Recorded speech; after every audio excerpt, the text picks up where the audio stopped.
So I'm here with Ed Mylett, chairman of WFG, right? I'm involved. I don't think I'm the chairman. You like do a lot of things, Yeah. and I've been wanting to meet with you for a long time. And just want to tell you something that I really, first of all, for everybody watching this, I really respect and admire you. There's very few people, men, that I look up to. Like, I want to be like that man. Thank you. Like when in the next 5-10 years. Appreciate But that. really look up to you, watch all your stuff, and I've been the last 24 months. I told you behind camera, I've been really studying you and watching a lot of things, and you make me feel like I'm normal, like because a lot of things, a lot of times I wake up and I'm like, man, today I have a crazy day. Like, how am I gonna figure it out? Yes. And then I figure it out, and I have a big win, Yeah. and then I want more. Like, I want a Yep. bigger target, and then my wife, I drive her crazy. My people in the office, I drive them crazy, and you make me feel like it's normal. Well, I got to tell you, I told you this off camera, but the admiration's mutual. I've been watching you for the last couple of years, and the thing you have that is so remarkable about you is what you just described. The rarest thing that I know in entrepreneurs is that, and you have it, that the more successful you've become, the hungrier you've gotten, which is counterintuitive. Most human beings, the more we eat, the less hungry we are, the more we get fed.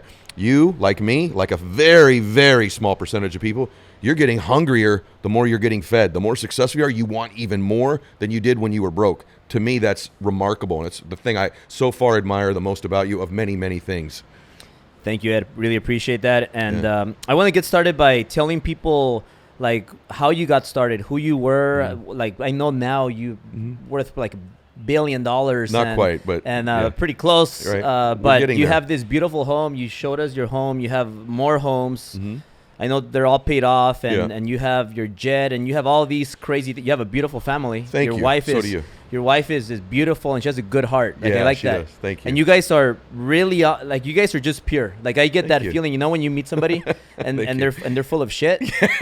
you guys are like, so like, you're telling me all your secrets and all your Yeah. things, and Sure. you're not hiding anything, and it's No. just amazing. But Thank you. before all of this, like, how did you get started? Like, how was your childhood? Because I know you've Yeah. shared it a lot, but for my audience, like, Sure. that don't know who Ed Mylett is, like, Yeah. what's your best explanation of how Ed got started? Ed, as a child, was shy, insecure, low self-esteem, no confidence, very introverted.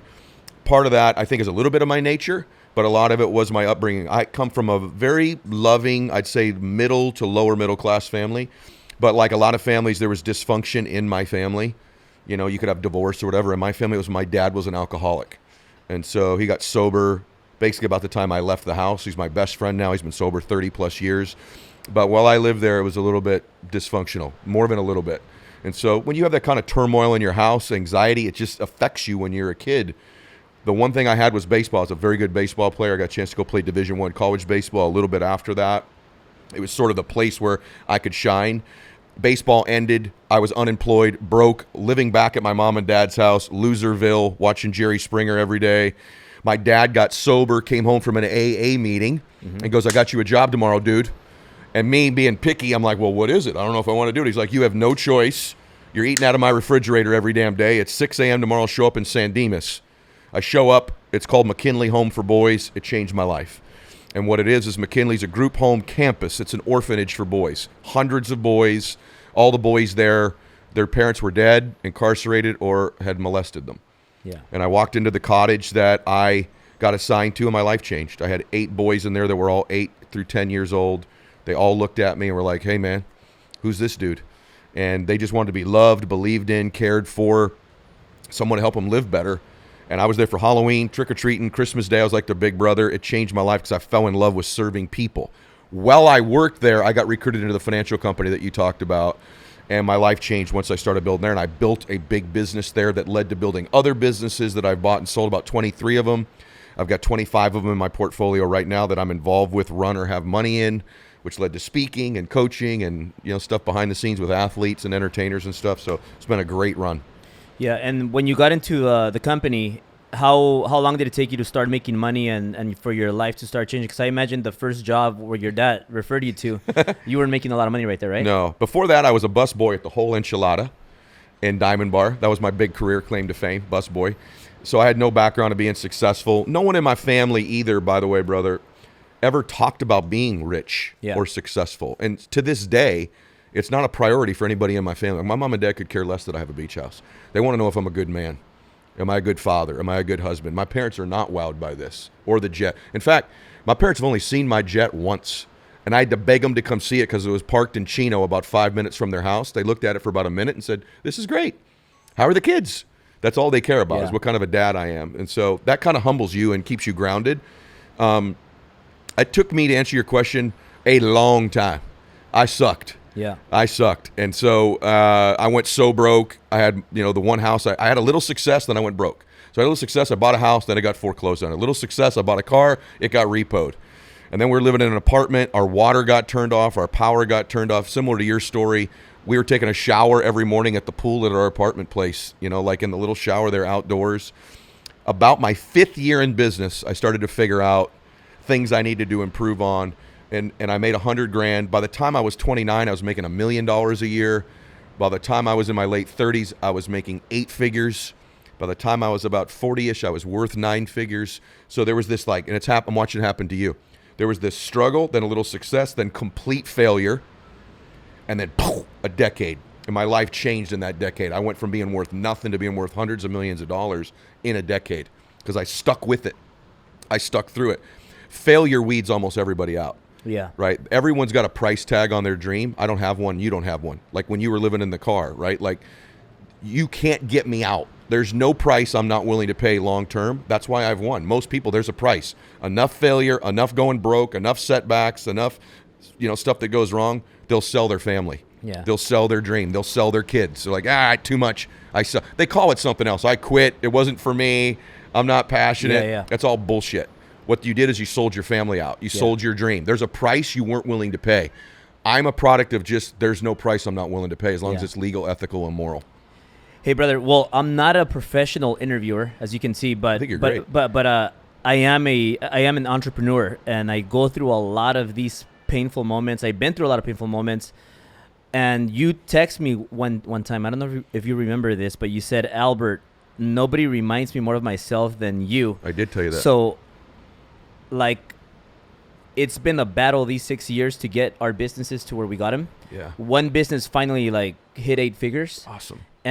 But going back 12 months ago, maybe I was battling, and you saw me like a while back, and I did have the good lifestyle, but people didn't realize damn, Albert's going through intense times. Really? And you mentioned something right now that made me think. When you made your money, then there were times where you made less money and you struggled, and then you made it back. Or you mentioned something like that. First, why? If you could give me some, or kind of tell me why I remind you of you, and at the moment where you see me, because I know you could read me really well. Yeah. You know exactly where I am right now. Yeah, I do. So what would you tell me? The thing about you, there's a lot of things about you that remind me of me. But the main one, bro, is I think you have this, and it may seem very basic. I think if you cut us both open, our hearts look exactly the same. I think you have a monster heart of a champion. I think you're a warrior. I just think you have a desire level to be somebody that is bigger than any adversity you're going to hit. Yeah. And maybe even there's been times when it's been damn close where you are knocked on your ass, but there's something in you, dude, that you want to win so freaking bad. Yeah. And I see it. It's there's this intensity about you. It might even scare some people once in a while. Some people around you are like, "Hey, dude, are you okay? This dude's almost dark." You know what I mean? You know what I mean? In a good, to me, that's a good thing, dude. That's the dude I'd want in a foxhole. That's the dude I'd want taking the shot with 3 seconds left in a game, right? That's what I see in you. The other thing I see in you is you have this crazy desire to improve. So although you're this really unique combination that I'd like to think I have, really a confident man with a ton of humility. Very rare, bro. Super confident, but humble enough to want mentors. Humble enough to want to copy certain traits in other people. Humble enough to know you don't have it all figured out. Yeah. And also a little bit of a fear. I think you're afraid to be broke. I am too. At this stage, even right now, there's a part of me, I'm terrified I'm going back to broke again. And that keeps me going, bro. You say, well, there's no way you got, hey, brother, right now, I'm telling you, there's a little part of me right back there somewhere that's still afraid. right? And I see all those combinations of things in you. And then the last thing, you're very self-aware. I think you're very clued in to what you're really good at and really clued into what you need to get a lot better at. Yeah. To me, those are all things I admire, because you screw stuff up. I screw stuff up. I'm not perfect. I say stupid things. You say stupid things, especially when I was younger. I did all the time. But I admire those things about you. I want those kind of people around me. Yeah. They make me want to be better. Yeah. And so I think you make people who follow you want to be better. Yeah. I think there's millions of people who watch your content in one way, your show, your Instagrams, your other stuff, come to your driven events, that like they're like, hey brother, I really admire this dude. And in the space of business and self-help or personal development, entrepreneurship, there's not a dominant Latino male yet who's rising up that says, hey, look, there's people that look like me that come where we come from that can win. And to me, you have a huge obligation, because you're the front runner for that title right now. That people that grew up, maybe not in this country, they grew up speaking Spanish, and they look at you and they're like, hey man, this dude's making the American dream happen. Yeah. That's important. There's a lot of dudes who look like me, right? There's not a lot of dudes who look like you. And that's a huge opportunity for you and responsibility for you.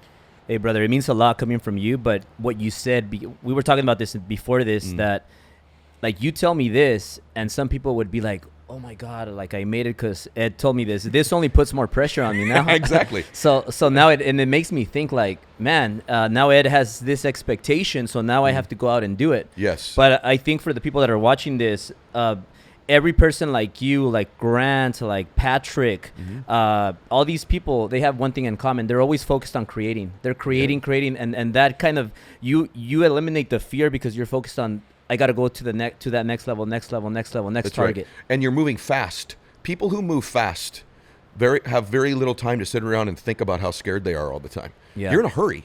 Like there's a different pace for successful people, man. They just move different. They think different. They're in a bigger hurry.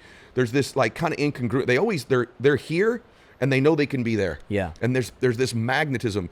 Grant and Patrick are example of that. My mutual friend you and I have in Guillermo. Yeah. He's that way. Like he's just never satisfied with the level that he's at. He wants to get to the next place because he knows he's capable of it. You have that all over you. Yeah, and Guillermo's a badass guy. Like I met Guillermo.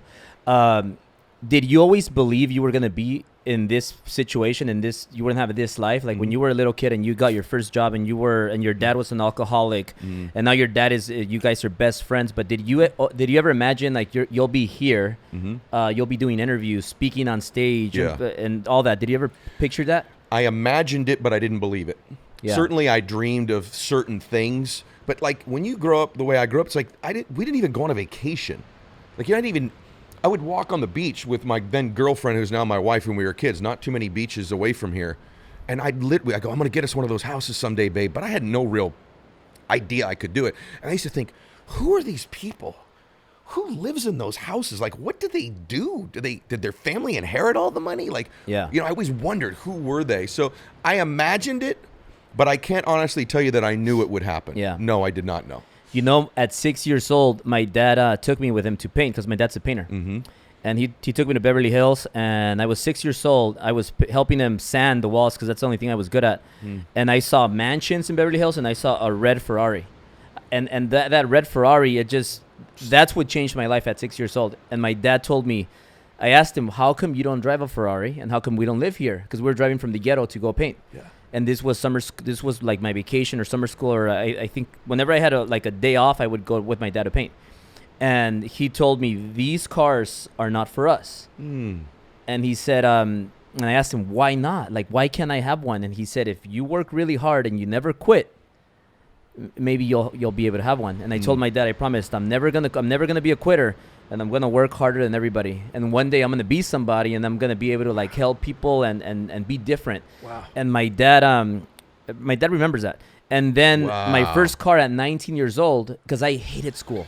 I didn't want to go to college, and I told my parents, finally, after a year, like, I'll go to college, but you guys have to get me a car.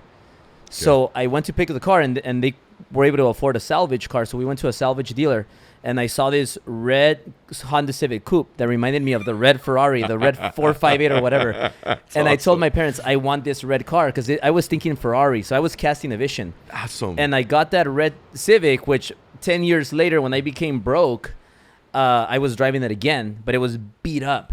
But that casted a vision to one day having that Ferrari. Did you ever have a situation like that where you drove something beat up and you made you believe that it was something else? Or something like that? Yes, I did. People don't even believe this story. I swear to you on both my children, I'm about to tell you is true. I wanted to have a Mercedes so bad that when I got into the business, I made just enough money, and I saw this ad in the Penny Saver, and it said Mercedes-Benz kit car. And I'm like, what is a kit car? And what a kit car is this car was a Chrysler LeBaron where they stripped the body off of it and they weld a Mercedes body on it. So you're driving a Chrysler, but on the outside it looks like a Mercedes. It was $4,000. So I drive down here. It was in Laguna Beach. I drive down here and I meet the lady. This car was not only just a kit car, she didn't have the money to weld it. I swear to you, brother. The car was velcroed together. I swear to you. And I drove a velcroed together Mercedes for 2 years. And I'd have my little suit on doing my financial business. And when I'd drive up to stoplights, I'd have to be careful because if I stopped too soon, the front left headlight would fly out into the intersection. So literally 300 times in my life, I've got out of my velcroed Mercedes, stopped traffic in the intersection, went and picked up my headlight, velcroed it back on my car, and got back in the car again. It just sat there at the stoplight. People look at me like, what? If there was social media then, dude, I would have the most viral Instagram, TikTok videos of all time. So for 2 years, I drove a velcroed together, swear to you, Mercedes, because I wanted one so bad but couldn't afford one. I wanted to look rich. And the heater blew 100% of the time in Southern Cal. And I was lying to people saying it was a hybrid. It was a hybrid Chrysler and Mercedes, but it was just a velcroed, beat-up, old-ass Chrysler LeBaron. Dude, that's awesome. Like those things, like... Who'd have thought, bro? Like, this give people hope. Okay, who'd have thought a dude many, many years ago was driving a velcroed car would then have his own jet that he paid cash for? Like, that should give you hope, man. Like, all y'all driving a beater right now. I've had my car repoed. And then after the repoed, I drove a velcroed freaking car for years. So you can get from where you are to somewhere else if you stay after it. When would you say was your toughest moment when you just, or did you ever have a moment where you felt like quitting or something worse? Many. When was the toughest? I would say the day that Christiana called me. Our power had been turned off, so we had no power for like 3 weeks. And the hard part when you're an entrepreneur is you're out BSing like you're living the dream while you're experiencing a nightmare. Exactly. Right. Yeah. If you're an employee, you got consistent money. You may be broke, but at least you know the next money when it's coming. When you're an entrepreneur, you don't know when the next money's coming. You just don't know. That's the scary part of being an entrepreneur. So our power had been turned off, and she called me. She goes, I was in the shower and the water stopped running. Can you look at what happened? And I find out the water was turned off. Dude, let me tell you, that's the most emasculating, humiliating thing in the world. You can't cook. You can't bathe. Here I am married to this girl I went to high school with. I can't even get water for our family. That was the low point. And actually, to be honest with you, dude, I laid around for like 3 days. I did not respond like a champion. And she got me up one day. She was going to a job. She had to go get a job because I was so broke. And she's like, you need to get up. You need to get your shit together. I don't know who this dude is, but that's not the dude I married. You need to get something going here, man. And I got out of bed that day, put one foot in front of the other, and ultimately turned it around. But that How was old the were low. you back then? 24. Oh, wow, dude. Yeah. You know, well, we talked about this a little bit, but like, it reminds me so much of Sil, because I told you about my Ford Explorer days. Yeah. We slept for 2 months. Yeah. And we sneaked into gyms to shower, to work out, because we still wanted to maintain the healthy style. We worked from Starbucks and free Wi-Fi, and it's a very similar story. Yeah. I was about 25 years when I lost everything, 2008. It's about the same time. And also my Sierra Madre house. I bought a house in Sierra Madre, close to where kind of in the east side. You know where Sierra Madre is? Of course. I bought a tiny house that I was gonna build, and it was 600. I was 600,000. I was gonna build it bigger, and it was gonna be worth 1.6 million, something like Get that. a plan for it. But the whole recession happened, and my priorities were partying and spending all my money and leveraging, and my credit went to shit. But they turned off my electricity. They turned off my like everything, but they turned off my gas. And the gas was when I was like hell no, I can't stay here because it was really cold in the mountains. Oh yeah, that's right. And Sil picked me up in her pickup truck, And then she took me, and I called her because I needed help. Like, I didn't want to be lonely with no heater. It was freezing. And I had a husky dog. He was fine because he's a husky. But my girl picked me up, Sylvia. But I made so many mistakes. I was like going out, and I would lie to her. I would be talking to other girls and things like that. I just did a lot of bad things. And I was hoping that she would forgive me. And she did. She picked me up, and I told her, I don't have electricity. I don't have any light. I can't even watch TV. Wow. My charger won't even work because of my electricity. It was horrible. I don't remember all the details because I don't want to think about it. But she picked me up, and now we're nowhere near to be like you or anybody that's up here. But we're working there. We're working towards that direction. I'm learning a lot from you. I'm like sponging out everything that you're saying. Yeah, brother. That's what I admire, man. Like, I hope people hear you. I gotta say, your test that you're going through right now will ultimately be your testimony. One of the reasons both of us have followings, to be honest with you, if this was just smooth sailing for me the whole time, I won, who the hell would listen to me? Yeah. Right? Or if you just won, like, that hard time is why people listen to me. This is the thing that I admire about you, that, if you're just losing, whatever, you're losing. But when you win a little bit, then you lose and come back, that's awesome, right? And that's what you've been able to do that I think is the most admirable piece. And for everybody listening to this, hey, man, you might have had a little bit of progress and now it's gone the wrong way. This is when you're being tested. Yeah. Let me ask you a question. I'm just curious. I want to learn from you. What kept you going? Like, the mortgage business everyone was getting out of it, right? That was the thing to do. Yeah. Get out. There's no end in sight. Why did you stay? I promised my dad, and it's maybe weird and funny to people, but I promised my dad that I would never be a quitter. And to me, getting out of that industry of the mortgage, which became my first career, my first belief, I just didn't want to quit. I didn't want to be known as the guy, one of the many that the mortgage business got hard, so everybody quit and they got into a different industry. So I wanted to stay in that industry. My income dropped from $240,000 to about $60,000.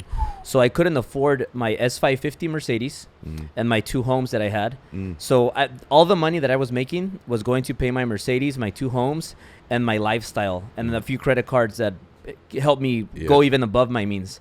So when I lost everything, I said, I'm going to stick to it and I'm not going to quit. And I always remember my dad's little face. Like, I can't let my dad down. Wow. Until this day. Like, my dad, I just saw him this morning because he was helping us with Italia before we came over here. But I don't want to let my parents down. I love it. I don't want to let them down. And also now, it's not only about my wife and my daughters, but it's about Danny, Brian. Yeah. And we employ over 100 people now. Wow. In our companies, Congratulations, and brother. it's a lot of lives. They have assistants, they have more teams. So it's if you think about it, it could be maybe 200 people. Crazy. And it's just getting started. It's going to get bigger. So now, like we were talking about this, like, I love to go out and watch games and have some drinks and have some fun. But now when I do that, it has to be really worth it because now a lot of lives depend on it. And now it's not about me. I have no choice. I committed to being this person, this leader, and now I have a lot of lives that depend on me. So I can't stop and I can't quit. I admire that, man. That's awesome. I'm the same way. In fact, I only do my kind of partying with, I told you, I like to kind of have we did have a shot of tequila before we did this today. Yeah. You and I did. I'll do that. I kind of kick my feet up and kick it with dudes who still make me better. Yeah. Or couples who make us better. Yeah. So I like being around super hard driving people and then be with them when they kick their feet up and see what they really think during those times. That's when they really have influence over you. And so that's sort of when I do it strategically, like you do. Yes. Yeah. When you I noticed recently you became more spiritual. Is there something to that? You became, like, I hear you talking more about spirituality. Yeah. Yeah, and I'm not more spiritual. I'm more revealing about my spirituality. Yeah. I just felt like God's been so good to me in my life, and I pray every night. I'm the type of dude that is a sinner saved by the grace of God. So I would just be lying if I told people that everything I have here has just been me. It would just be a lie. It's just not true. I screw too many things up. God's had my back, and people ask me, where's your self-confidence come from? My self-confidence comes from I keep promises I make to myself, and my comfort and confidence comes from I'm not alone. I know I have God with me all the time. And so I pray at night. I like to get small. I like to remind myself I'm small. Yeah. Because when I was younger, I thought I was a big deal. Yeah. I'm not a big deal. Yeah. People are a big deal. Other people are a big deal. God's the biggest deal. So I actually pray on my knees every night. I was raised Catholic. I prayed on my knees, right? So every night in front of my bed, my wife sees me pray. And I just decided as I get older, I need to tell people the truth more. And the truth is, I want you to have jets and cars and beach houses, because it's a lie. That makes you happy. It's awesome. Yeah. But what will fulfill you is finding your purpose, of believing that there's something beyond this. You know, I was with Kobe 6 days before he died. Wow, really? And I know he was your athlete hero. Yeah. Our daughters played volleyball together. And I was at a tournament, and I put it on my Instagram story, but both he and I are pretty private when it comes to our kids. And so at this tournament, it started at 10 a.m. Volleyball tournaments are crazy, dude. There's like 80 matches going on at once. Yeah. It's noisy. It's not the funnest sport to watch, right? But it's my little girl. And Kobe's daughter, same thing. And at 10 p.m. was the last match. There's one more match in the gym. It's us. Only 3 dads stayed. Me, another guy, and Kobe. And that day, for some reason, when the game ended, just trips me out, bro. When the game ended, I watched Kobe at the other end of the court. I don't even know why I did it. And I watched, he had his 7-month-old in his left arm, and he was rubbing his daughter's back, his other daughter. And it just made me think, do I hug Bella enough? He's so physically affectionate with his daughters. Do I hug her enough? Like, he really made a difference in my life on this as a dad. I literally turned and hugged my daughter, right? And then I watched Kobe walk out of the gym. Voyeuristically, weird. We've been in a gym together 100 times. For some reason that day, I watched him walk out the door. He had black sweatpants on, a black sweatshirt with Mamba on the back. With his baby in his arm, I watched him walk out of the gym that day. What if when he walked out, someone said, Kobe, you have 7 days to live. When he got in the car the next Monday morning, Kobe, you have 6 days. What about on Saturday, the day before? Kobe, 1 day left. He would have never believed it. Yeah. Time is precious, man. I learned a lot from Kobe. I learned a lot about how precious time is. I learned better about being a father. It altered me, bro. So I really believe there's a God in heaven that's protecting him and Gigi right now.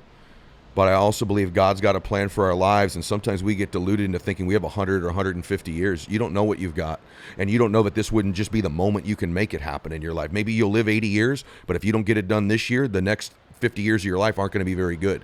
Time matters. Today matters, right? And just having someone kind of close to you pass away a week later after you see him affects you, and it's still affecting me. It's hit me really, really hard. I didn't know Kobe when he played. I only knew Kobe post his career. Yeah. But I got to be honest with everybody. He was a remarkable father. Like, I'm telling you, a great father. He made me a better father, but it's also making me evaluate time and what I got to get done, because time is limited. Yeah, it's one of the reasons why I brought my 2 daughters, because you never know, you know? You don't know, So bro. I planned out my day. We're going to come to Laguna with Ed, and then we're going to spend some time here and then go back later in the night, because I brought my laptop and all that stuff, and I could kind of work from here. Great lesson. You're a great example, man. Yeah. Like, because you never know, and it affected me in that way, in a positive way, because I use that as a positive way of looking at my family. Yes. Like, I never know if I'm going to be here for them the next day, or I have to max out today. That's why I have max out. Yeah. Like, so in that example, Kobe, you have 7 days left. All of you, there's a whisper of that time. It might be a year, 5 years, 15 years, but you have limited time. You all forget, you're dying. You're in a march to not be here someday.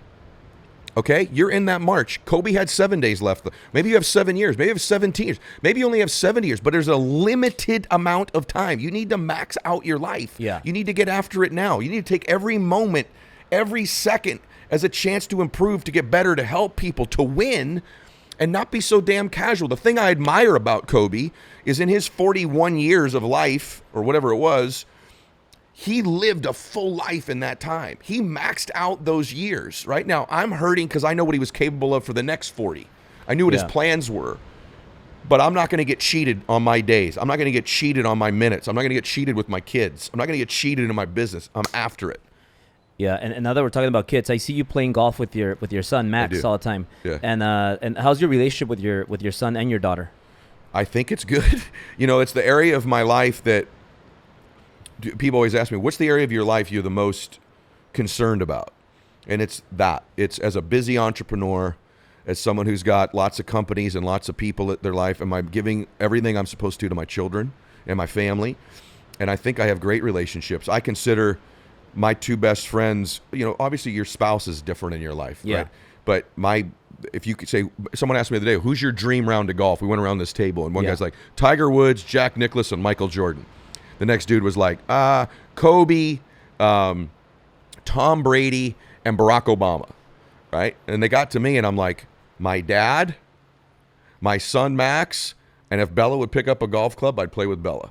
So they're that, like, he's my best little friend, man. Like, I can't wait to be around him. I love our drive to the golf course. I love talking about it afterwards. And I only have one son and one daughter. Yeah. That's my legacy. So I think it's good. I've tried to make it a priority. They have a remarkable mom, which really helps me win in business because she's an extraordinary mother. And I get emotional even thinking about it because my son's a senior. He's going away to college next year to play golf. So I've got like 4 more months with him in the house. Sorry, I'm getting upset. I'm just going to miss him.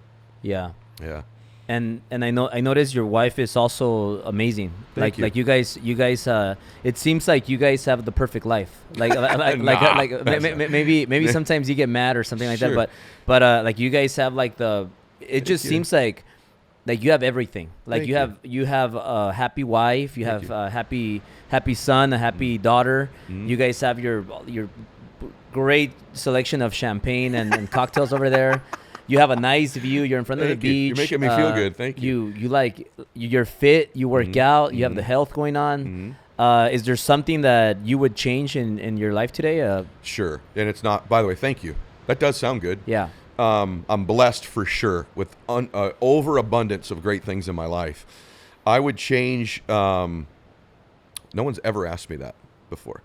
I would change, I would have more time with my family. I would get even more time than I have. It's this, you can tell even as I'm answering, it's that thing I'm always evaluating. Where am I coming up short? Yeah. I would say that area, if I could change something when my kids were your kids' age. Yeah. I wish somebody said to me what you just said you were doing. Hey, take your kids with you on that business meeting. I wish someone said that. I didn't do that enough. There's lots of things when they were little, man, where Cristiano go, do you remember when Max was 4 and he did this? And I'm like, I don't remember. Because either I wasn't there or I was so obsessed with business and things I was doing that I was there but not there when they were younger, right? Yeah. And as I've gotten older, I've really fixed that. But so those are the things that I would change in my life is just the time with my family. And then I'm always, brother, honestly, if I'm being totally honest with you, I don't always feel great about the difference I'm making. I feel like I could be doing more. I feel like I could be improving. I don't want to be the same me this year, but I was 5 years ago. I'll be saying the same things, thinking the same things. So I'm pretty hard on myself that way. Even when the interview's over, I'll think, I could have done this better or that better. So I would like to be happier. Yeah. I would like to enjoy it more. I'd like to have more appreciation and gratitude than I have, although I think I have a lot. So there's always things, man, that I want to fix. But the biggest one would be time with my family. Yeah, and that's who I am. Like, that's why I brought my kids, because awesome. they bring me also good luck. Yeah. Like I like coming in here and you meeting me with Sil and with my 2 little girls, because that's who I am. Like I just like to have everything. And my girls, I don't ask them, do you want to come with me? I'm like, I tell them we're gonna go and meet my friend Ed, and she's and Italia's like, who's Ed? And I'm like, oh, this guy, he has muscles too. And she's like, oh, Ed, and I told her he has a beach house, and he's like, the beach, and she was all excited. So she's all excited coming over here, and she got such a beautiful spirit and face too. Yes, man. yes, yeah. and it just, like, I want to have it all. Like, I don't want to be the person that works all the time. I work all the time, but I want to include my children working. I love that. And I will say this. I do feel like we're a good example of that. I mean, nothing's as good as it seems, right? But we're a pretty good example that you can have a great family life and a great spiritual life and a great financial life and still make a difference. I hope people get that from us. I don't want people to think we don't have problems or fights or disagreements, or I'm not evaluating, am I getting enough time with my kids? But I'm hoping that when people look at us, they go, hey, I could have it all. Yeah. And I feel like we do. Yeah. So Max, I know you play golf with him once a week, or is it sometimes more and sometimes less. But if I'm playing golf, it's probably with Max now, unless I'm playing with maybe one of my really good buddies. But he's become a much better player than me. He's really good, right? He's way he better beats you all than the time. Oh, dude, yeah. Like, that's the weirdest thing. When your kid grows up and he's better than you at something you used to whoop his ass at, it's frustrating. Like, I can't beat him now. Like I can't beat him, and I hate it because I'm a decent player, but he's a college level player, man. So like, and I lose a lot of money to that kid on the golf course too. Like I still think I'm 30, and I still think I can play. And then I'll play with him, and I'll smoke one. Like, I'll hit a drive, slam. I'm a big dude. I hit the ball a long way, and I swing as hard as I can. Yeah. Stallone and I always joke about our swings are violent, which is not good in golf. And when Sly and I are built similarly, too. And then Max will get up. These good players all do a nice and buttery, slow swing. Hits it 30 yards by me, and I'm swinging as hard as I can. So he's certainly a really great player. I just enjoy – cool thing about golf for your kids, tip for everybody, it gets you 4 or 5 hours alone with your kids. And other sports, you can't play with your kids. Yeah. I can't play basketball if Max are playing. I'm certainly not going to play football with him. I can golf with my son for the next 50 years, which is pretty cool. That's awesome. Yeah. So before we end the kid and family topic, what advice can you give me just that I don't want to not miss out with my little girls and with my wife? Be present. Be where your feet are. So if you're at home, be with your family, man, and give them some engagement. Make them the most important thing in the world. Nothing's worse than your child walks in a room. Oprah Winfrey and I talked about this the one time that we met, is that when your child walks in the room, you go, hi, and then you look at your phone. And that sends this message to your child that who's ever in that phone is more important than them. Got it. And so I'm really conscious of never doing that when they walk in a room, of listening to them. I've had to fight it. Because you know what it's like. Our phones are on all the time, right? Yeah. So it's where I am. It's actually really listening. I schedule dates with my daughter. My daughter and I have a date next Wednesday night. We're going on a daddy-daughter date. We schedule dates. I'm so busy I have to schedule things with my family. That sounds contrived, but I do it. Yeah. And so I'm really, really big on that. I schedule the golf with my son. I schedule dates with my daughter. I have to do that. So be present. Be present, bro. Yeah, because I'm like, I have crazy work hours, and sometimes I just have to take care of that to take care of them. But when you're with them, just be a lot present, right? Yeah, and people say, well, you have to have tons of time. You know what? My kids, I've never been able to have hundreds of hours with my kids. Yeah. But when we get our time, it's me and them. And I make sure that I'm not with someone else, and I'm not thinking about other stuff. Awesome. So I remembered what I was going to tell you. Good. The first time we met. So a lot of people have asked me, Albert, how do you connect with these people that are so powerful? Mm-hmm. Because everybody wants to do the same thing. Like everybody wants to hang out with Ed and with all these people, right? But when I first met you, like you were like, you didn't quite intimidate me all the way, but I was a little bit intimidated because you're such a powerful man, and I know who you are. But your eyes were like penetrating me, and you were like looking at me really, really like tough, and I could tell that you're reading me out, and you're asking me all these hard questions, and you're looking at me eye to eye to catch my answer, to see if I'm saying the answer that you want to hear. You're reading me out, but deep. Yes. And like, can you just talk about, like, tell people like why you did that, or how? Well, I want to see if you're legit. Yeah. I'm not going to waste time on someone who's not legit. That's probably something I'm most notoriously known for. Yeah. Is that when people meet me, I'm sizing them up pretty intensely. I'm assessing them. They're not assessing me. And I'm going to watch you. And it takes a while till you earn my respect. And yeah. I don't know if that's a good or a bad thing, but I've always been that way. And the more that my time is limited as I've gotten older and a little bit busier, that's more and more important. So you had been introduced to me. Grant had told me who you were. Guillermo had told me who you were. I liked their opinions. That's why we even talked in the first place, right? And then I met you, and I wanted to evaluate you. I wanted to watch you. Then after I met you, I still took about 6 months and followed you and saw how you behaved, saw what you talked about, tried to feel your spirit, and then I'm like, I like him. And then the more I watched, I go, I love him. And then the more I watched, I go, you know what? This dude reminds me of me. And then I sort of started to reach out to you a little bit, too, wasn't it? Like you gained my respect. But I have a very small circle. Everyone talks about the power of, you better be careful who you hang around. It's going to shape your identity. I believe the most powerful force on earth, other than God, is for you to be consistent for what your peer group expects of you. Yeah. Think about that. Other than God, the most powerful thing on earth is you're going to be what your peer group expects of you. So if that's true, I'm a psycho. More than anyone I've ever met in my life, I will say this. I'm a psycho about who I hang around. They don't have to be rich or famous, but they better bring some of my most successful friends. One of my best friends in the world is successful, by the way, financially, but he's not worth $100 million. He runs a transmission shop. But you know what? He's the best damn father that I know in my life. Yeah. He's the best husband that I know. He's the best Christian man that I know. So he makes me better. He expects me to be better.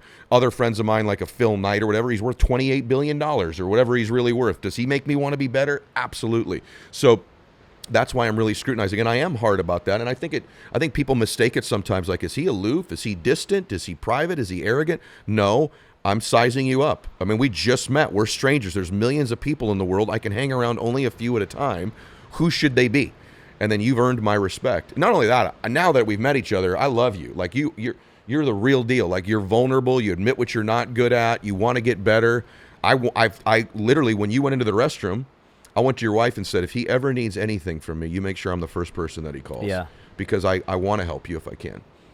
Thank you, man. Appreciate it. And how long does it take you to like figure out if somebody's not worth your time? You're just like, I'm not even going to spend these 6 months with this person? I don't know how long it is, but I know when I know. So for some people, it takes 3 seconds. Yeah. If I meet a dude and he just starts giving me his resume, I mean, hey, dude, I got 3 of these, 2 of those, and he doesn't tell me any, he's hiding behind his stuff. Yeah. And he's not a real dude, that guy's out. That's a lot of people do that too. Let me tell you about I was that, I was this. Like, hey, bro, slow down. Maybe I'd like you. Yeah. You know, you are not your achievements in life. And so there just takes time. If I see they're not honest, if I see they're not a good husband, yeah. If I see they're not ethical or a good business person, if I see they don't want to grow, then I don't have any interest. Yeah. Doesn't mean I don't like them. I'm just not going to hang around them. Yeah. Now, were you ever have an ego that got in the way of your success? 100%. Like, when did you get rid of that? When did it change? It still have to fight it. So I think all people that win have a significance issue. They want to be significant. They want to win. Certainly when I was younger, my biggest ego issue was this. I'll tell you right what it was. And by the way, when I say is always there, and I have to watch it. Yeah. Okay? Is that I didn't get why people didn't want to win as bad as I did.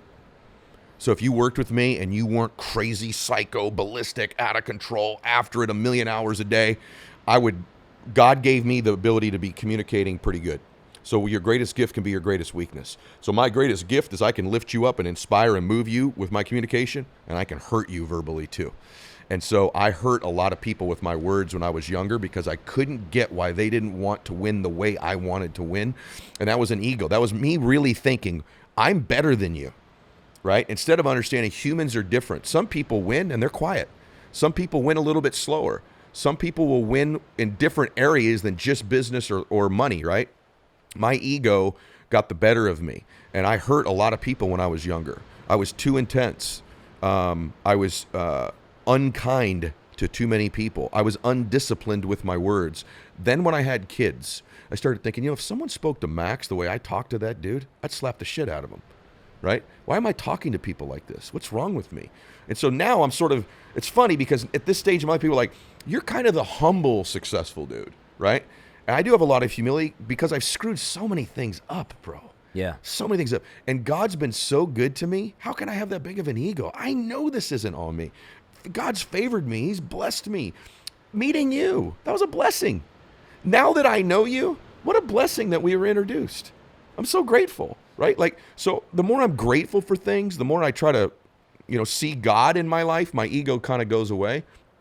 And but it's not something that'll ever go away completely. I know I got to fight that dude who thinks he's pretty damn cool all the time. Did you ever have a group of people that left you because of your ego? Yes. And lots. then you had to reset and do it over again? and over, bro. Like, the funny thing about me was they kept leaving me, right? Yeah. But I thought I was winning because of my intensity. I was winning in spite of it, right? So yeah, people would leave all the time, and I remember thinking, they're a loser, they're a quitter, they're weak, they can't handle it. They're a loser, they're weak, they can't handle it. And then one time Christiana's like, the only thing all these people have in common, you. They all left you. They don't like you. These people do not like you. They respect you. I think the way I grew up, Italian, my dad was sort of a bruiser type, you get a picture, right? Like, I think Italian maybe and Latino culture are sort of similar. Food, family, we like wine, Yeah. You know what I'm saying? Yeah. And I think part of that was like, I was always trying to get respect. Always don't disrespect me. Like, even publicly, you go out, you look at my wife once, that's cool. You look at her twice, now you're disrespecting me, right? I'm all about this respect thing when I was younger. You know what? I got respect. People didn't like me. People did not like me. And so I had to fix that. I want to go through life with people not liking me. And I was always a good man. Always had good intention. Yeah. Always wanted to do good, but I thought you did it by bullying people. I thought you did it by pushing people. You do it by pulling them. I pull people now. And Ed, huge advice from you, if you could give me this advice. Yeah. I have about 100 people plus that are part of the company right now. And getting to 200, 500, 1,000 people is going to increase the worth of the company. Yep. Now, I battle with this constantly. Same thing. Because I'm pushing and I call people quitters. Sometimes I shouldn't. I make mistakes and I'm like intense. And my wife is the same way. She's like bam, bam, bam, bam.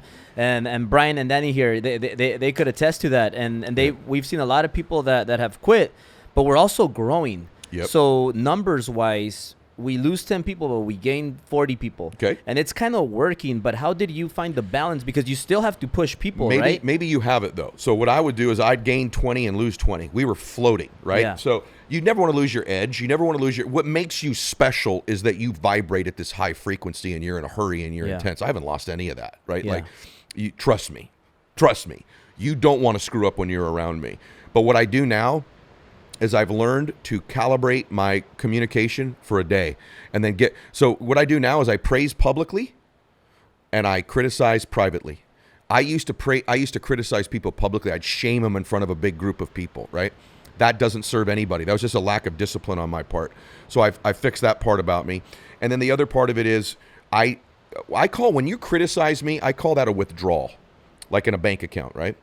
I made a lot of withdrawals before I had made a lot of deposits in people. So I make a lot of deposits of belief and effort and recognition in people over and over and over again. That gives me permission every once in a while to make a withdrawal, right? So I think you probably do a pretty good job of that. You're making investments in them. I believe in you. I believe in you. I believe in you. Recognition.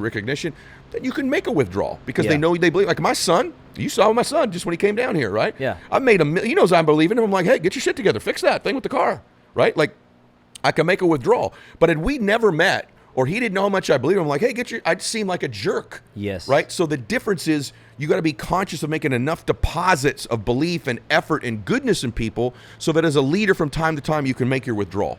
Got it. Yep. It's kind of when you're praising people like, hey, guys, we want you to be healthy, work out, and you're not doing it yourself, right? Yes. How important is your workouts? Because you're an extremely fit guy. Yeah. Like you're one of the guys that inspires me to work out. Yeah. Like how important and how many times do you work out a week, and how important is that to your success? And do you still work out like you used to? I still work out pretty damn hard. I'd say there was probably a time at every given year I have months where I'm training harder. Yeah. So if you ask me today, I actually had a good training day today on legs, but this week's been so-so. My physical life has been the cast. I read a book way back when. I take a little credit for this. I'm going to be honest with you. Yeah. 25 years ago, I read a book called The Corporate Athlete by this guy named Gropel.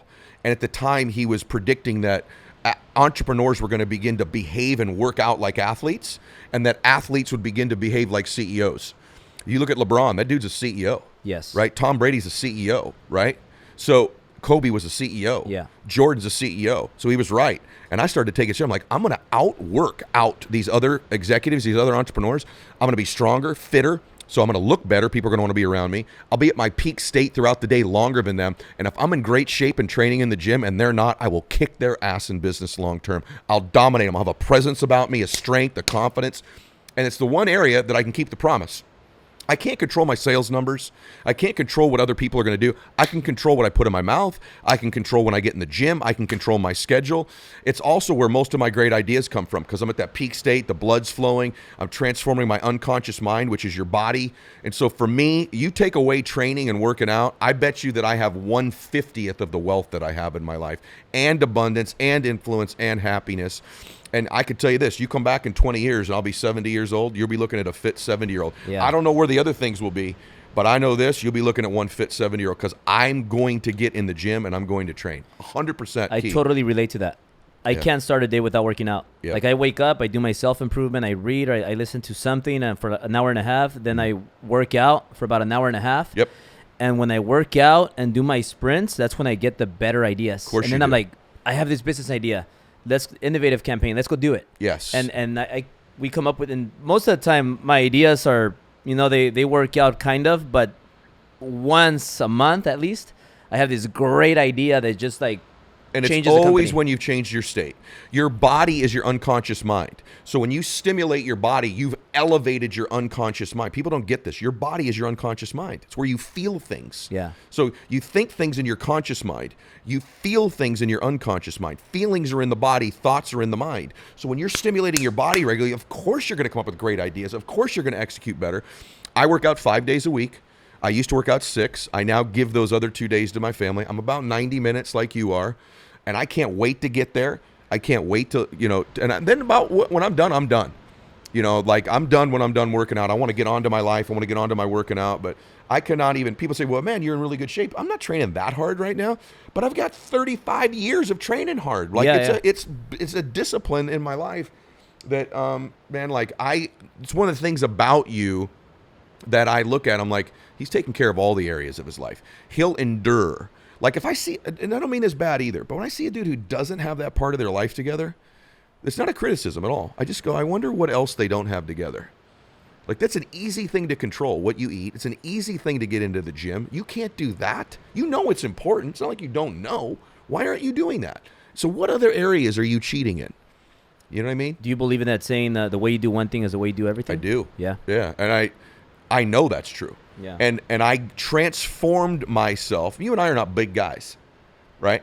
That's why getting bigger, getting stronger matters when you didn't grow up that way. Yeah. I know what it was like to be in every Little League picture. I'm the dude holding the sign in the front. Yeah, yeah. You know what I mean? Like I knew it was like they used to call me Little Eddy Spaghetti, like Little Eddie, right? Like I've always been little.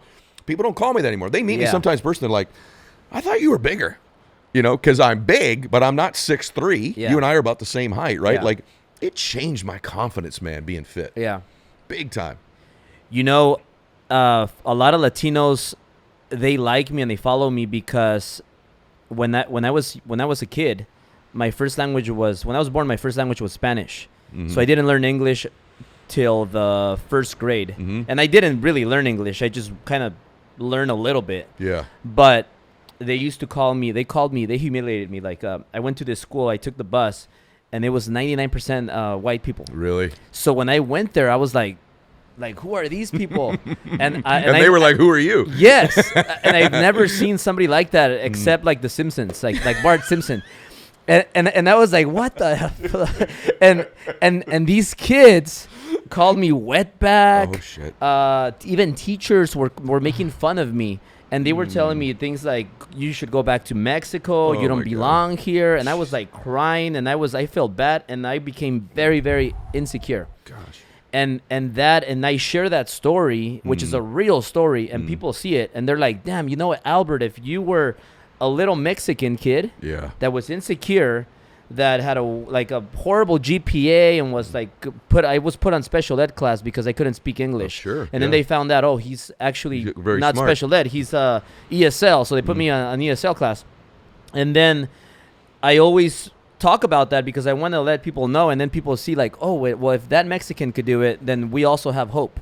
Bro, and that's what I like to share to people to help. That's what I was saying to you earlier. There's a huge need for that. One of my dearest friends, been on my show, and I work with him, is Mikey Garcia. Yeah. One of the greatest boxers in the world. And I tell him this often, too. There are so many Latinos in this country, yet there's not enough faces of success. When you think of them, I think, the times you think of Artie Moreno, who owns the Angels. Everyone talks about Oscar De La Hoya. But, I mean, think about it. We could name them, right? For the most part, that the rest of the world knows as being successful, yet it's the fastest growing population in the country. Certainly the fastest growing amount of entrepreneurs in the country, for sure, are Latinos. Yeah. Bilingual is the only way most people are going to get ahead in business anymore. My kids are learning both languages. And so there's got to be more people step out that are examples of this to go, if he can do it, I can do it. And that's something that I don't know why that it's someone like you that's getting big now. You should have millions more followers over the next 3 or 4 years for the exact reason that you just said. I'm super excited about that. Yeah. Congrats, man. Can't wait, man. Thank you. Thanks to people like you. I don't know. Thanks to you. You're the one doing the work. Now I want to ask you something about max out. Okay. Do you max out every day? Is that what max out means? When you work out, when you're with your kids, do you max out? Do you max out everything or I try to. That's my standard. You know what? You go back because when you speak, you are most like this is just me being really transparent with you. Yeah. I'm not saying that because I'm here with you, but Thank you. you are the most powerful speaker. Thank you. Like the way you just like, and I know you prepare a lot because I heard it before. Yep. You said it before. Mhm. You prepare for your speech I and do. you prepare so much, and you're so powerful, but your message just comes out like strong. Thank you, man. And so you max out your presentations. Yes. That's my standard. So I think in life you get your standards. So you ask, do I max everything out? No. Sometimes I fall short of my standard. But is that always my standard? I'm going to max out this interview. I'm going to max out my workout. I'm going to max out this conversation. I'm going to max out that speech, right? I do intend to do that. My standard is the maxed out freaking possible level of everything. And I hit it most of the time. When I miss, it's still damn high, right? And so you get your standards in life. My problem in business when I was blowing people out, bro, was this. I was always getting them to live to my standard instead of them to get them to set a high standard. I wasn't good at getting people to set a high standard. Yeah. So I think if you talk to anybody who's known me since I was in my early 20s, I go, this fool is always maxing things out. I think I'm a pretty decent example without bragging of saying this is what your life could look like if you stack up maxed out days in different areas of your life and make it your standard. And when I don't max something out, like an interview, like a speech, like a workout, dude, I'm hard on myself and I fix that shit. I mean, that is not who I am. Yeah. I am not that guy. I am not a dude who half-ass it. I'm not a dude who loses. I'm not a dude who goes through the freaking motions. That's not me, right? And when I do it, and I do it sometimes, I immediately correct it because I don't believe I was born to be average and ordinary. I don't believe anybody watching this or listening to this was born to be average and ordinary. Someone freaking convinced you to be average. Someone talked you into that. Someone gave you that standard. And in an instant, you can go, you know what? I'm maxing out my capacity. What's really cool when you live by that standard, it goes up. Because once you hit a max, like in the gym, you hit that bench the first time, 200, right? You're like, it's a level you've hit. Now you're going to go to 225 and 250 and 275. Like your max out changes. If you never max out on the bench, you never know what you're capable of. You can't get to the next level. Yeah. Same thing in life. You have to max it out and then go to the next level. Yeah. Now, you talked to me about when your friends. You don't have a lot of friends that are close, and you've improved your relationships, or your environment has gotten better and better. Yeah. Has that been important to your growth? Huge. Like how important is it for people to like let go of people that are holding them down and start creating new relationships that are going to push them up? Yeah. That's the hardest thing in life, man. Like I've had some dudes that were in my life that aren't anymore. I didn't dump them. I don't believe you have to. Here's what I think. There's probably 10% of the people in your life who are antagonistic to you. You don't know it, but they're rooting against you.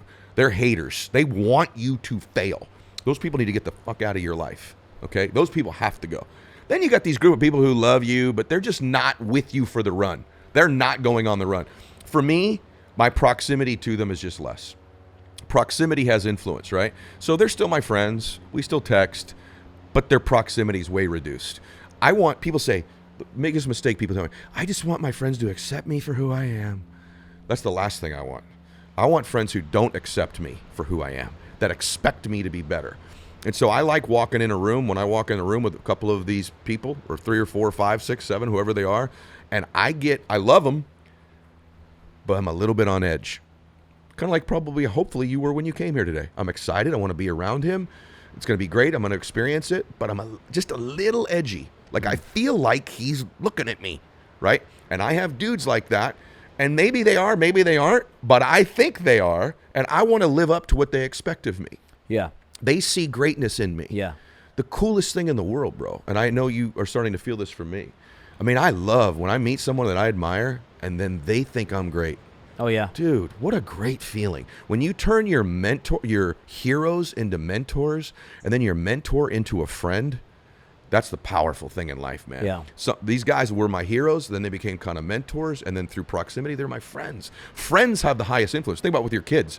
At school, their teachers are their mentors. They have influence, but you really worry who they hang around. Yes. Who they hang around is shapes them. And that's true of your 8-year-old. It's true of the 28-year-old you, who you hang around. Yeah. This was so important for me because like when I came in, I do feel that responsibility to make you proud. Yes. So now awesome. You expect all this from me, and then you're saying all these wonderful things about me. It's only making me like more focused. Like I'm committed to making you proud. Yeah. And Good. coming back next time or next time I see you and telling you like, Ed, look, I did this based on what I got from you. Well, bro, I want you to know something. I really mean that.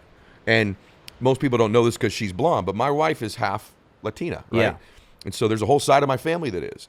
And so this issue of seeing successful Latino entrepreneurs is a big deal in the world. That's going to transcend everything. That's going to transcend politics.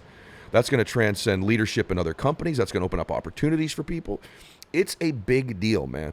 And it will change the face in the country of what people expect from Latino people. And you are one of those people at the front of it. The reason I'm betting on you is because I don't think you'll stop when you become more successful. I don't think there's a dollar amount. If I said, okay, now you're worth 60 million. Now you have 4 million people coming to your events and following. I don't think you go, okay, cool, I'm done now. I think you'd want it even more. That's why I opened up the interview with that about you. That's what's awesome about you.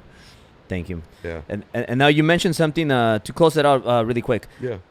Trust the process. Like some companies have gone out of business because of that. I know you talked about that before. Can you share that? Yeah. The biggest lie in the world is like, just trust the process, right? Like if you go back, you have to always be evaluating your process and what you're doing and the way you're doing and the way you get to market. Companies become dinosaurs. Entrepreneurs become dinosaurs when they're like, well, just trust the process. What a complete lie, right? Like that is not true. Look at Blockbuster Video. They trusted the process. They weren't thinking about how to innovate and how to change and how to get better. They just kept repeating the same business style. They are now put out of business by Netflix. And now Netflix better be damn careful with Apple TV and Amazon Prime. They better be real careful. They don't trust their process. You look at Barnes & Noble bookstores or any retail store. They didn't see Amazon coming. Every business is going to have innovation. Every business is going to have disruptors. The key thing is when you're already leading it like you are or like I am, how do you disrupt the industry you're already kicking ass in? Because you will get smoked. What you're doing right now will not work in 5 years in business. Some of it will. The principles will. But the actual methodology should be evolving and changing all the time. And all of my companies, I'm telling them all the time, if one of you in here keeps telling me what we've historically done or talks about trusting the process, your ass is out of here because we will get smoked. The way you stay cutting edge is by never trusting your process, always evolving, always innovating, always getting better, always maxing out. You have to max out your methodology, max out your delivery. Look at you. You're kind of redoing the way people think about the mortgage business. You're driving around in that Ferrari and starting to show a little bit of the bling and showing people what the life could look like. Now you're evolving to where there's Ferrari, there's the wealth, there's my wife, there's my family, there's the good life, there's the difference we're making. That's a different way to market the mortgage business, right? It used to just be get in and make money, get in and sell, get in and be an originator. You're making it like a lifestyle, right? You're evolving it, right? The way you deliver it. In 5 years, it will not be your Ferrari, will be the thing you'll be using to entice people if you're smart. Because now that you do it, there's going to be 11 dudes with Ferraris doing that. They're going to catch you and then innovate. That's what happened to Blockbuster. That's what happened to Amazon. That's what happened to IBM. They all got smoked. Yeah. That's what happened to Kmart. They got smoked because they didn't innovate. And so all of us have to innovate all the time. What does a person like you do to keep that innovation going? Like, how do you predict the future? Like, do you do a lot of self-improvement? Do you have mentors? I have mentors. I do tons of self-improvement. I ask people that are friends of mine. Like I just interviewed Mark Lowry, who's the CEO of Walmart. Online CEO of Walmart. He sold a bunch of different companies, and I'm picking his brain. What do you think the future of the financial services delivery business is? What technology are you guys using? What's the method? What's the biggest threat? I do a lot of threats. I do threats and opportunity reports in our company, like SWOT analysis is constantly. I'm looking at who's coming to get us. What do we need to do? How do we need to improve? How can we innovate? How can we squash them? How can we dominate? I'm always thinking that. I'm asking, and then I'm growing me. I'm reading a lot. I don't like to think, well, I just don't know a lot about technology. You know, when I get around guys in their 40s or 50s, like, yeah, that phone thing, I don't know about all that. I'm like, you're getting your ass kicked. Yeah. You need to know about that stuff, dude. Or, I don't know how the stock market works. Well, then you're going to get smoked. You need to learn. Or I don't know about interest rates. I'm not sure what's going on with the Fed. Really? And you're going to be in the mortgage business? You don't know how interest rates work? You better know how to do that stuff. So I didn't just settle to get good at one thing in business. I want to learn and grow and read and improve all the time. I like learning new things too. Yeah. Here's one thing I think all great entrepreneurs have. I'll give you a word. They're curious. I'm curious. Yeah. I'm interested. Like, what are you doing? How's that work? What do you think about? I'm curious about what the future would look like. And then the other thing is, when I'm working out, I think about this stuff. Same. That's how I do it. Yeah. So and I could keep this going for hours and hours, Ed, because I really love your company. Thank you. But what does Ed have planned for 2020? Like, where's Ed gonna end? Like 2020, what's gonna be your accomplishments for 2020? Okay. Well, I've got a whole bunch that are financial that I don't need to get into here. But the biggest thing that I'm going to do here in 2020 is I'm writing another book that will be coming out, and I think it'll be a revolutionary book. And I'm shooting something for Netflix where they're shooting me in my speaking. Like you'd see a stand-up comedy special, you know, they're shooting a behind the scenes of them me speaking in front of large crowds that I think is going to hopefully change the world when people on Netflix can get access for the first time to real inspirational content, real life improvement content. And so I'm using the prism, the delivery mechanism of Netflix to deliver inspirational content. And then my podcast will continue to dominate and be, you know, number one in the world as it grows and gets bigger and bigger and bigger. So I've got a whole bunch of business goals. I'm selling a company right now. Next week, I'm selling one of my companies, and I'll continue to invest, angel invest, buy into entrepreneurs that I believe in. I'm loving that part of my life. And then I'm also back in the financial business again.